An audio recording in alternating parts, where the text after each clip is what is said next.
What you're about to experience is one man's quest to see beyond the tumultuous period we're in and to envision what lies just beyond our grasp, yet well within our reach. Welcome to Larry Rifkin's America Trends, where the future has arrived, and it's just in time.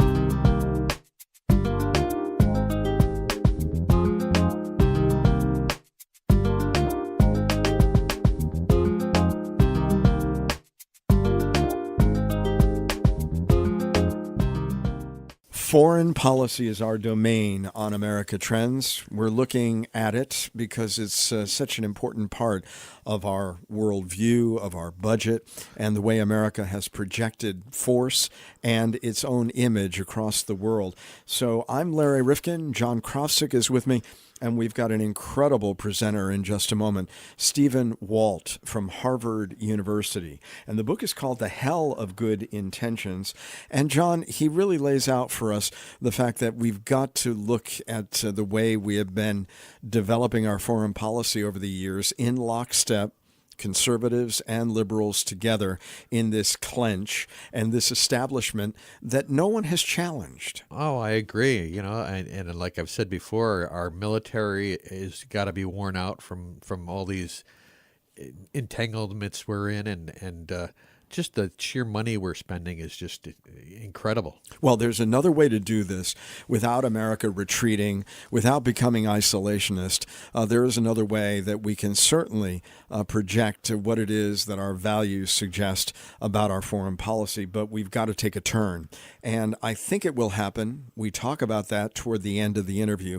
So let me bring it to you right now. Stephen Walt, and we're talking about American foreign policy, particularly since the end of the Cold War and the unipolar world where America has been singularly the dominant force in the world. Has it been a force for good? Have we used the opportunities available to us? That's all today on America Trends.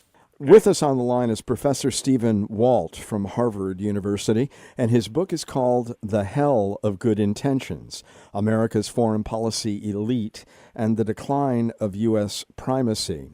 And Professor Walt, why don't you just give us the structure of the book and summarize it for us? The book basically tries to explain why American foreign policy since the end of the Cold War has been remarkably unsuccessful. If you compare where the United States was in 1993 and sort of the condition of the world and the optimism with which we were viewing things, and you compare that to today in 2018, it's really quite a stark and rather disheartening picture. Today, relations with Russia and China worsening steadily, democracy in retreat around the world, several countries testing nuclear weapons, including North Korea in recent years, two-state solution in the Middle East further away than ever, the rise of groups like Al-Qaeda and ISIS. And I argue that the United States is not solely responsible for all of those trends, but our fingerprints are on a lot of them. We had a lot to do with that. And I argue in the book that the principal problem here was the United States adopted a grand strategy that I call liberal hegemony, where basically we were trying to spread liberal values around the world under American auspices.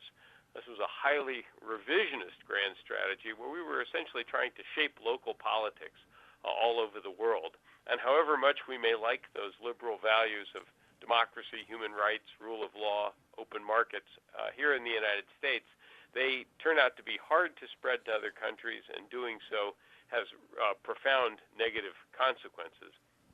And we did this in part because we were in a very powerful position and we could afford to try, but also because the foreign policy elite in the country was strongly committed to this strategy. And I spent some time describing that elite and what it believes and why it continued to push this even after failures began to accumulate in places like Iraq and elsewhere. And then finally, there's the question of whether Donald Trump, who ran very much against that elite and against that foreign policy in 2016, whether he was going to fix things. And I argue that he is unfortunately not the person who is likely to fix it. And if anything, the elite has co-opted him in a variety of ways. So we may have the worst of both worlds now. We're still overcommitted, but with a less than competent skipper at the helm of the ship of state. Well, we will get back to that, but I want to go back to 1993. And of course, a lot of people celebrating the life of George H.W. Bush recently. And we think about that period where the Berlin Wall fell and Eastern Europe was freed. And it's a remarkable moment in world history.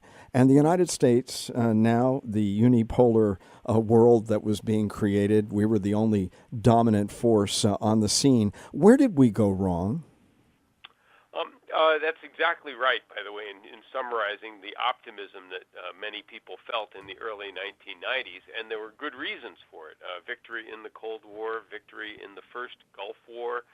Democracy at that time was, in fact, spreading around the world.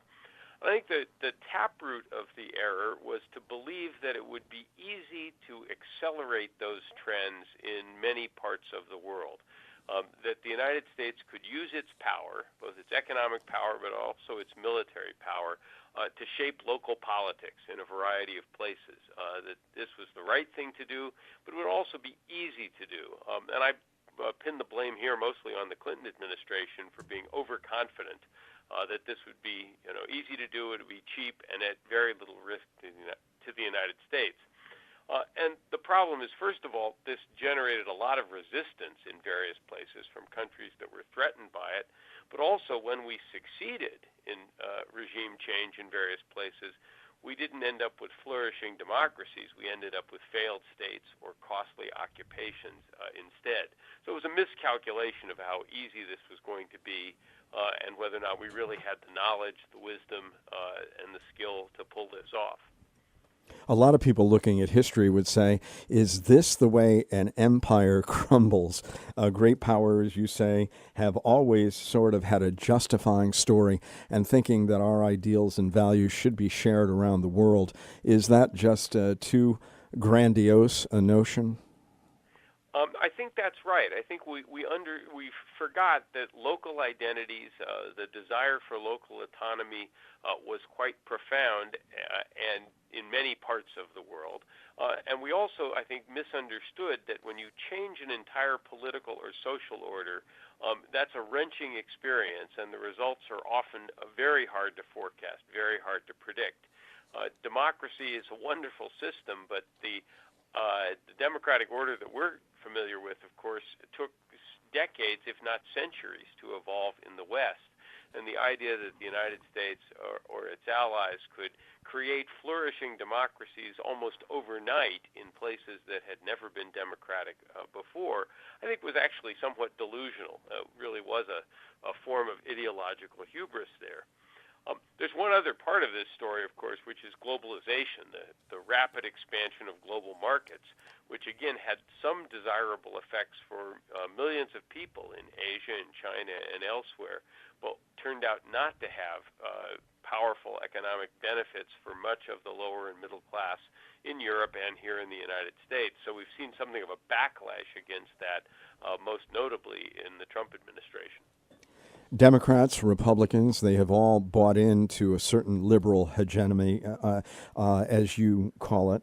And yet, when we look at it, we see these organizations that we consider to be among the most thoughtful in our country, the Council on Foreign Relations, think tanks like the American Enterprise Institute, and many others. And they all seem to buy into a certain orthodoxy. How did that happen? And have any really broken away from the notion that some of the organizations that we have established under American dominance to keep order in the world perhaps haven't done as good a job as they could? Yeah. Well, that's a very important point. And there's a sense, I think we often have, because there's so much infighting and partisan warfare and sharp elbows being thrown inside the Beltway in Washington, there's a tendency to miss the fact that, at least when it comes to foreign policy, there has been a striking consensus within most, not all, but within most of the foreign policy elite. Certainly the main institutions of government, as you mentioned, the various think tanks, of which there are literally dozens around Washington, And even within, I think, parts of the media as well, and to some degree in my world, in the world of academia, a general belief that the United States was the indispensable power that should be using its influence to shape world politics almost everywhere, in Africa, in Latin America, in the Middle East, in Asia, in Europe as well. Really extraordinarily ambitious. And although you can find a few dissident voices, the voices in favor of that very ambitious strategy far outweighed them on both the Republican and the Democratic side of the ledger. That it's actually a remarkable consensus, and where people within the foreign policy elite understand that breaking with that consensus is not a smart career move. So you get a remarkable amount of groupthink, and that's why, of course, these policies persist even when they don't work very well. The current president, of course, he openly questioned the value of NATO. He has doubts about treaty obligations. He pulled us out of the Iran deal. So there are many things that he has done. He has cozied up to various others in the world who are not necessarily our allies.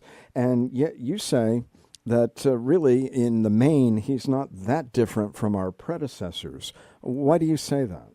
Well, there's no question that his style as president is different than all of his predecessors. And he certainly ran for president in 2016, taking issue with much of American foreign policy. He called it at one point a complete and total disaster, and was actually very dismissive of the foreign policy elite. Since becoming president, many of the things he's done and said and tweeted sound very different. So in terms of style, he is a radical departure. But if you look at the actual substance of his policies, they have not been that different. Despite his comments about NATO, we are still a member. In fact, we've increased our support for NATO under Trump. And he's not the first U.S. president to criticize our NATO allies for their share of the burdens. Our policy towards Russia has not changed under Trump. It's still very hard line. He has doubled down in the Middle East, supporting all of the same allies and just supporting them even more strongly. He has started some small trade wars with a number of countries, but the new trade deals he's negotiated are almost identical to the old ones as well. I would add, by the way, that he sent more troops to Afghanistan, having been critical of nation building, something that Barack Obama did in his first year as president. So again, there are some differences, places where he's broken to some degree with the past, but the similarities or the continuity in his policy are, I think, more striking than the differences, at least thus far. And that's, again, a sign of how entrenched this idea of American global leadership is and how powerful the foreign policy elite can still be. Well, let me turn to today's New York Times, and an announcement could come as early as today that we're pulling all of our country's 2,000 troops out of Syria. And here, I'll read from this article, but Pentagon officials were still trying to talk the president out of the proposed withdrawal, arguing that such a move would betray Kurdish allies who have fought alongside American troops in Syria. That sounds as if he is working against the establishment, because when we hear the term Pentagon officials, is that the type of traditional thinking that you're talking about here? Yeah, I think that's an illustration where Trump may, in fact, have done something that's consistent with how he ran back in 2016. It may be one of the clearest cases where he's not just departed from past policy, but departed from what you could call the sort of broad foreign policy consensus has been. There, I think he believes that, having disbanded the Islamic State, not eliminated ISIS completely, but effectively removed it as a territorial entity, then the United States no longer has significant vital interests there and therefore should not be permanently engaged there. I don't know enough yet about the sort of details behind his reasoning, but I think this might be one of the cases where he has departed thus far from the consensus. You're right. In fact, the track record of U.S. foreign policy since the end of the Cold War was difficult, maybe impossible to defend. Hillary had to assume that mantle. She was part of that establishment. So you agree, of course, with the notion that America needs to be a bit less committed, constrained, and bogged down abroad, you call for a concept that you deem, and I've heard it from others, offshore balancing. Explain how that's different from what we're doing today. Well, offshore balancing is certainly not isolationism. The United States would still be actively involved in world politics in a variety of different ways. But instead of being committed everywhere and militarily committed to more countries than at any time in our history, and instead of constantly trying to use American power to alter local politics to spread democracy and things like that, the United States would primarily commit itself militarily only when there were rival great powers that were threatening to dominate whole regions of the planet, as Germany, say, threatened to dominate Europe under Adolf Hitler or in World War I, or as the Soviet Union threatened to dominate Europe during the Cold War. So if there are no potentially dominant powers in other parts of the world, the United States doesn't need to be actively engaged militarily in those regions. If you applied that to the circumstances we face today, the only country that is threatening to be a regional hegemon or a dominant power in its own region is China. And so I would argue for the United States remaining very heavily involved in Asia, supporting our Asian allies, being militarily present in various ways. There is no dominant power in Europe today, and the Russian threat to Europe is very small, in fact. So we can gradually turn European security back over to Europeans and don't need to be physically present there.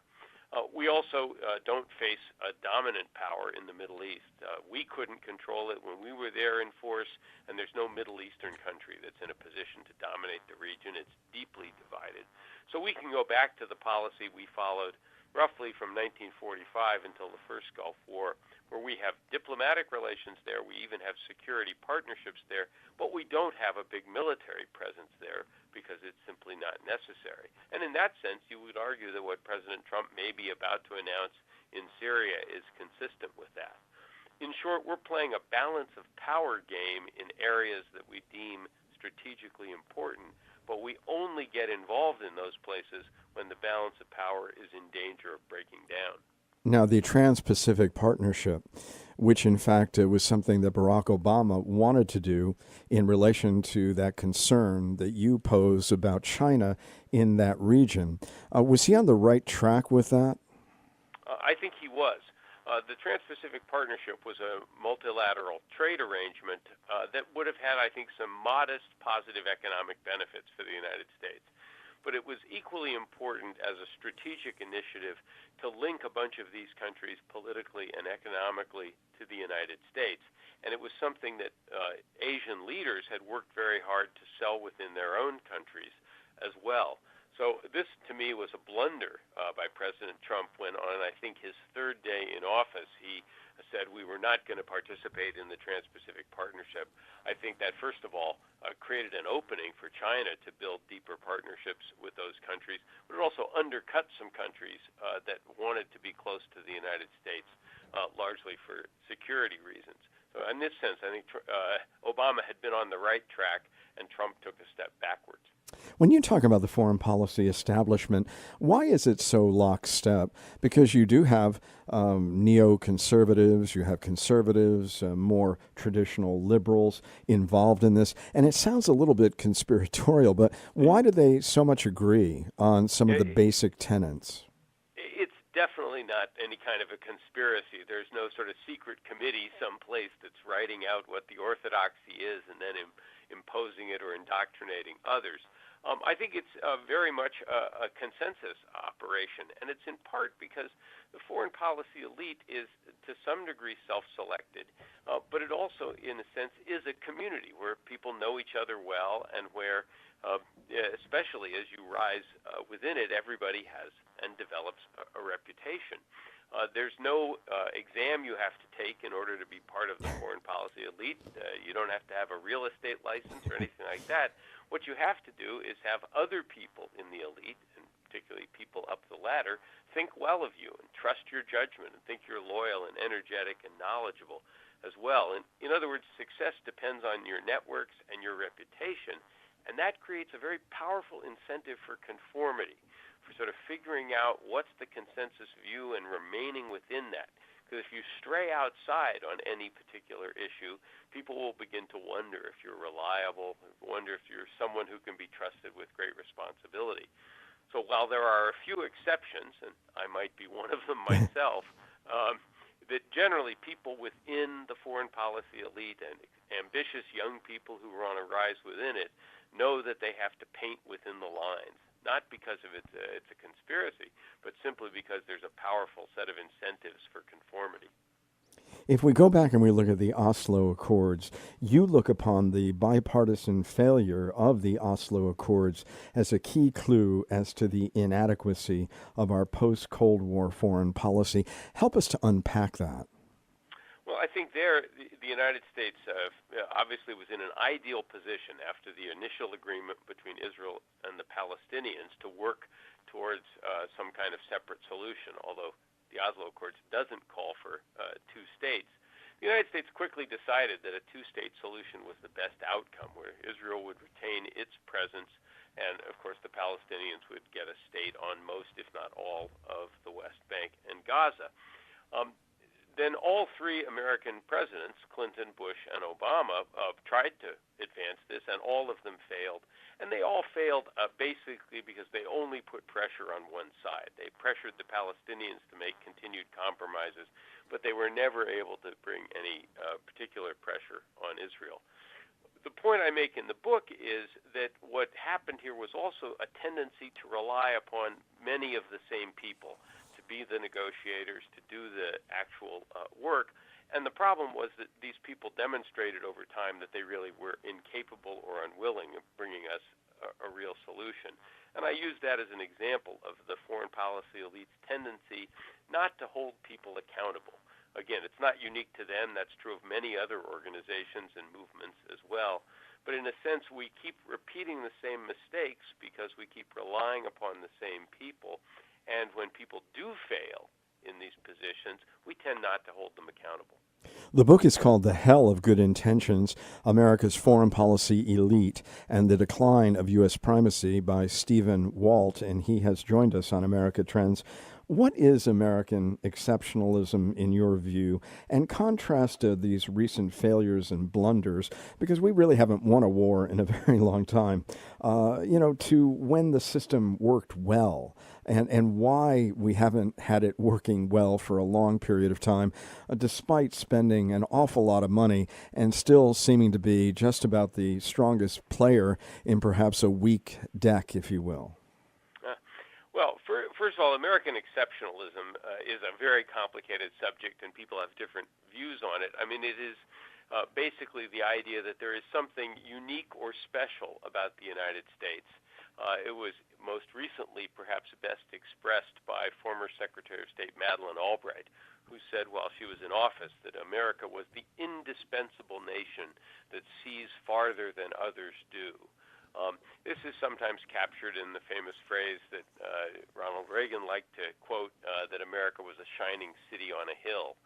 And I think you can point to certain things about the United States that are unusual or unique. First of all, our geographic isolation from the other major power centers of the world, something that has been an extraordinary strategic advantage for the United States. The fact that we are a country of immigrants that has accepted people from all over the world, not always easily. It's been a fraught process historically for us, but now we are something of a melting pot as well. Certainly the United States has had a very open system of government, pioneering democracy in various ways, whatever its flaws. So there are some unique features. The danger with notions of exceptionalism is when you either start to believe that these are magical qualities that guarantee success, or that if you think they give you some special right or wisdom into how the rest of the world ought to operate. Because, of course, plenty of other countries see themselves as unique or special or exceptional as well, and they don't necessarily want to embrace a set of ideas that are made someplace else, in this case, made in America. So American exceptionalism is often used to justify a very expansive American world role, but I think that's often quite misleading. And the presidents who I think have been most successful in conducting American foreign policy were aware of America's advantages and unique qualities, but they were also well aware of the limits of American power, what could and could not be accomplished. Are we looking at Eisenhower, for example? Eisenhower, I think, was reasonably successful, particularly in his handling of parts of the Cold War, and he certainly was cautious in using military force. But in a sense, my two most successful presidential administrations in the 20th century and beyond, certainly after World War II, were the Truman administrations and, as you mentioned, the presidency of George H.W. Bush, Bush 41. And what's special about both of those two is each of them confronted very challenging and novel circumstances. The Truman administration dealing with the onset of the Cold War, the beginnings of decolonization, the aftermath of World War II, Europe and Asia that are have been destroyed in war. And while they don't do absolutely everything right, they get a lot of the big things right, creating a set of economic institutions, getting the United Nations up underway, handling Europe with the Marshall Plan, the formation of NATO, development of the strategy of containment. They put in place many of the key ingredients that allowed us to win the Cold War. Similarly, President Bush dealt with the breakup of the Soviet Union, the reunification of Germany, the first Gulf War, and in each of those cases got the big things right. You could quibble about details, but in a sense managed a process that could have been quite dangerous, could have gone a very different way, and did it at an acceptable cost to the United States and with, I think, largely successful results. So those are my two sort of gold star presidencies in recent decades. If we're not the world's first responder, as you call us, are we then somewhat lost seeking a role other than that and to hold on to that title of being the indispensable nation?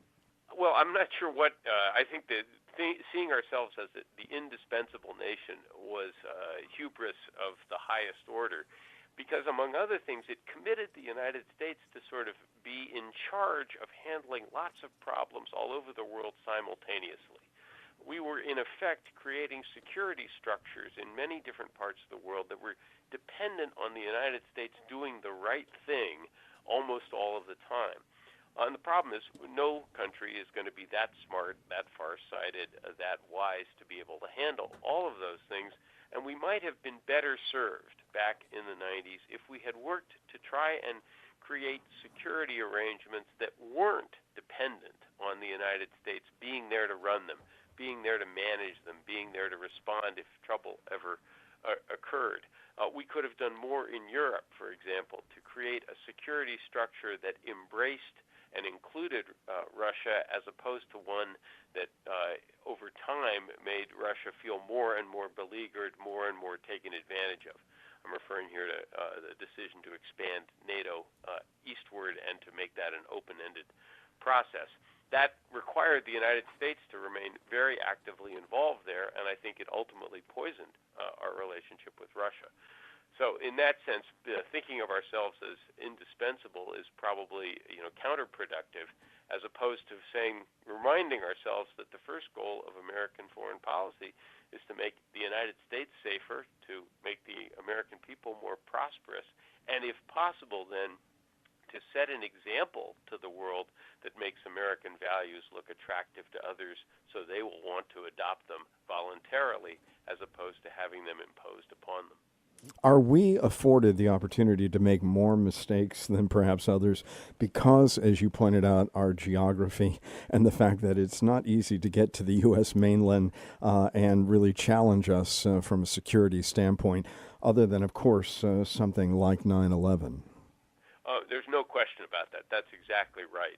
The reason the United States can wander all over the world getting involved in Yemen and Somalia and Afghanistan and in the South China Sea and in Eastern Europe and the Baltic states and the Balkans, and I could go on forever.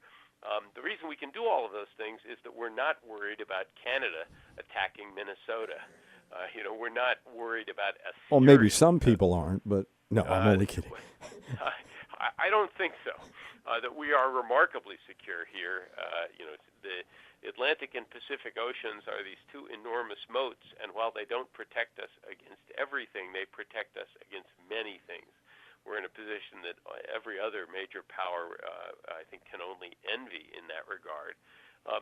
So given that remarkable free security, we are free to then adopt a foreign policy where if things go badly, as they did in Iraq, as they have in Afghanistan, as they did a generation ago in Indochina, the consequences for those local populations are extraordinarily harmful, but the consequences for Americans back here are not zero, but they're minimal, they're hard to see, they're disguised, apart from, of course, the American soldiers that participate here and are sometimes... And we become so remote from those soldiers because so many people have no link to the military any longer. So you pointed out that we've had stalemates, say, in Korea. We've had losses in Vietnam. We've had failures in Iraq. What about the American public in all of this? I mean, they stand by and they're looking at this and they're seeing a lot of treasure, resource, human and fiscal, going down the drain. Where is the American public when it looks at American foreign policy?